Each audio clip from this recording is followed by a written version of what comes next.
Bonjour à tous, on se retrouve comme d'habitude pour notre émission mensuelle. Je vous invite à vous rendre sur nos réseaux sociaux pour partager vos commentaires et remarques. Avant d'aborder la thématique du jour, nous allons voir la réponse au quiz du mois dernier. Il fallait répondre « Je retourne dans la cuisine pour finir de préparer le repas sans rien dire ». En effet, pour ne pas aggraver la situation, il faut parfois éviter le conflit en changeant de pièce et y retourner une fois que le proche sera calmé. C'est la thématique que nous allons aborder aujourd'hui, qui est l'agressivité. Avec l'évolution de la maladie, il n'est pas rare que votre proche manifeste de l'agressivité envers vous ou votre entourage. Cette agressivité peut se manifester de différentes façons, soit verbalement, il va avoir une attitude négative, parler de manière un petit peu autoritaire, hurler, jurer. Elle peut se manifester également physiquement. Il va essayer d'empoigner les choses, jeter des objets ou vous donner des coups. Ces manifestations peuvent vous surprendre, vous effrayer et c'est normal. Il est toutefois important d'essayer de comprendre les raisons de leur survenue. Vous pouvez ainsi vous poser différentes questions. Est-ce que j'ai eu un comportement qui l'a surpris? Ai-je eu une parole qui l'a blessé? Par exemple, « Mais je te l'ai déjà dit, cet après-midi on va voir le médecin ». Le ton que vous allez adopter et le fait de lui rappeler l'oubli va engendrer cette agressivité. Vous pouvez également vous demander s'il y a un événement imprévu, non routinier, dans la semaine. Par exemple, vous devez vous rendre dans une ville à côté pour fêter un événement familial.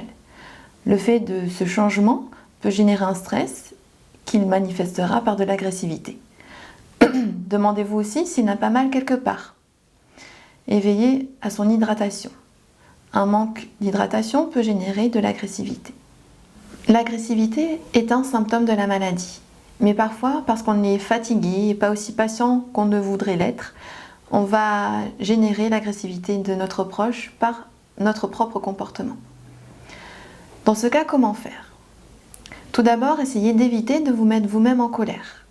Cela va envenimer les choses.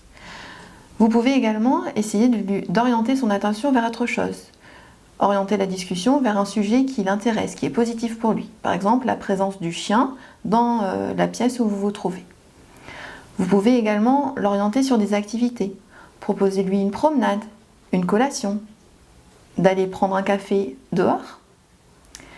Si, par ces différents stratagèmes, vous n'arrivez pas à le calmer, essayez de le laisser seul pour qu'il se calme, changez de pièce et revenez une fois qu'il sera calmé. Si les choses enveniment et que vous commencez à avoir peur, mettez-vous à l'écart et demandez de l'aide à votre famille, à votre proche, voire votre voisinage. Attendez que votre proche arrive.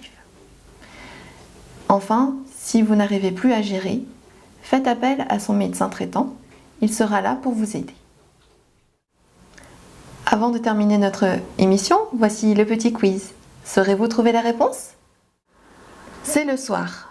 Votre proche dort déjà depuis plus d'1 heure. Vous avez terminé de regarder votre film et allez vous coucher. Vous vous allongez dans le lit, mais au bout d'une demi-heure, vous n'arrivez toujours pas à trouver le sommeil. Pourquoi? J'ai trop mangé? Je rumine sur des idées? J'ai décalé mon cycle de sommeil avec le film. Alors, avez-vous trouvé la réponse? Je vous invite sur notre forum pour en discuter. Voilà, je vous donne rendez-vous le mois prochain. Le professeur Robert sera avec nous pour parler de la culpabilité. Je vous dis à bientôt!